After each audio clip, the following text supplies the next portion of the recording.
பண மோசடி குற்றச்சாட்டில் அமலாக்கத்துறையால் கைது செய்யப்பட்ட முன்னாள் அமைச்சர் செந்தில் பாலாஜிக்கு ஜாமீன் வழங்கி உத்தரவிட்டுள்ளது உச்சநீதிமன்றம்.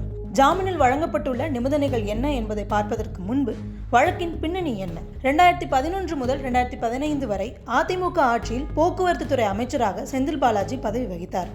அப்போது ஓட்டுநர், நடத்துனர் உள்ளிட்ட பணியிடங்கள் நிரப்பப்பட்ட போது முறைகேட்டில் ஈடுபட்டார் என்று குற்றஞ்சாட்டப்பட்டது.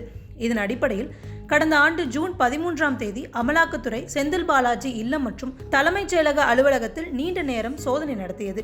தமிழகத்தில் அமைச்சரின் சேம்பரில் சோதனை நடத்தியது இதுவே முதல் முறை என்பதும் குறிப்பிடத்தக்கது. பின் அடுத்த நாள் அதிகாலை அமைச்சர் செந்தில் பாலாஜி விசாரணைக்காக அமலாக்கத்துறை அதிகாரிகளால் கைது செய்யப்பட்டார். அப்போது நெஞ்சுவலி காரணமாக ஓமந்தூரார் அரசு மருத்துவமனையில் அனுமதிக்கப்பட்டார். சிகிச்சைக்கு பிறகு புழல் சிறையில் நீதிமன்ற காவலில் வைக்கப்பட்டார். அவர் கைது செய்யப்பட்டது தொடங்கி இந்த 15 மாதங்களில் உயர்நீதிமன்றத்தில் பலமுறை ஜாமீனுக்கு வழக்கு தொடுத்தார். ஆனால் அவை தள்ளுபடி செய்யப்பட்டன.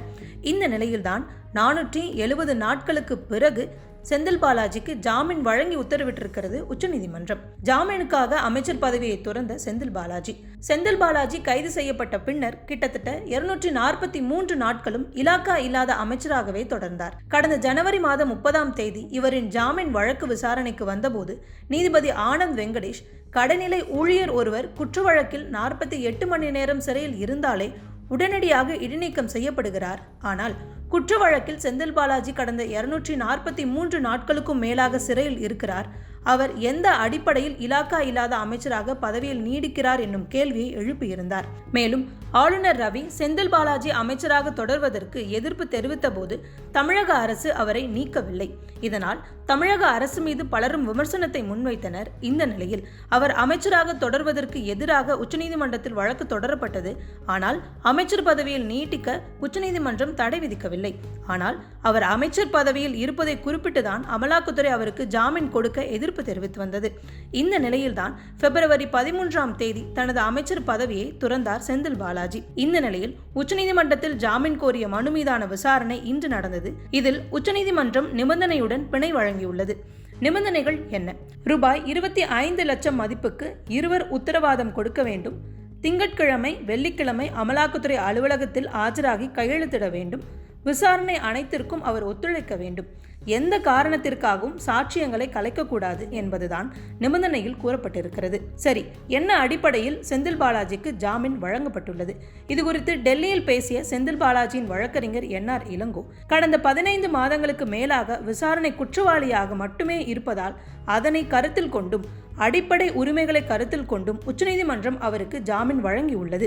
குறிப்பாக டெல்லி முன்னாள் முதல்வர் அரவிந்த் கெஜ்ரிவால், மணிஷ் சிசோடியா, கவிதா மற்றும் ஹேமந்த் சோரன் ஆகியோருக்கு சட்டவிரோத பண பரிமாற்ற வழக்கில் கைதானவர்கள் என்ற ஒரே காரணத்திற்காக பிணை வழங்கக்கூடாது என அமலாக்கத்துறை வாதம் வைத்தது. ஆனால் உச்சநீதிமன்றம் இதற்கு எதிர்ப்பு தெரிவித்திருந்தது என்பது குறிப்பிடத்தக்கது. பிணை கொடுக்கக்கூடாது என்பது குற்றம் சாட்டப்பட்டவரின் அடிப்படை உரிமைகளுக்கு எதிரானது. தவிர குற்றப்பத்திரிகை தாக்கல் செய்திருந்தாலும் இந்த வழக்கு அதிக நாட்களுக்கு விசாரிக்கப்படும். அதனால் காலதாமதம் என்னும் அடிப்படையிலும் செந்தில் பாலாஜிக்கு நிபந்தனை பிணை வழங்கி இருக்கிறது உச்சநீதிமன்றம். கிட்டத்தட்ட ஓராண்டுக்கு பின் கிடைத்திருக்கும் இந்த ஜாமீனை கரூர் திமுக நிர்வாகிகள் கொண்டாடி வருகின்றனர். உச்சநீதிமன்றம் வழங்கியிருக்கும் இந்த தீர்ப்பை வரவேற்றிருக்கிறார் முதல்வர் ஸ்டாலின். அவர் தனது எக்ஸ் தளத்தில் செந்தில் பாலாஜிக்கு 471 நாட்களுக்கு பிறகு உச்சநீதிமன்றத்தால் பிணை கிடைத்திருக்கிறது.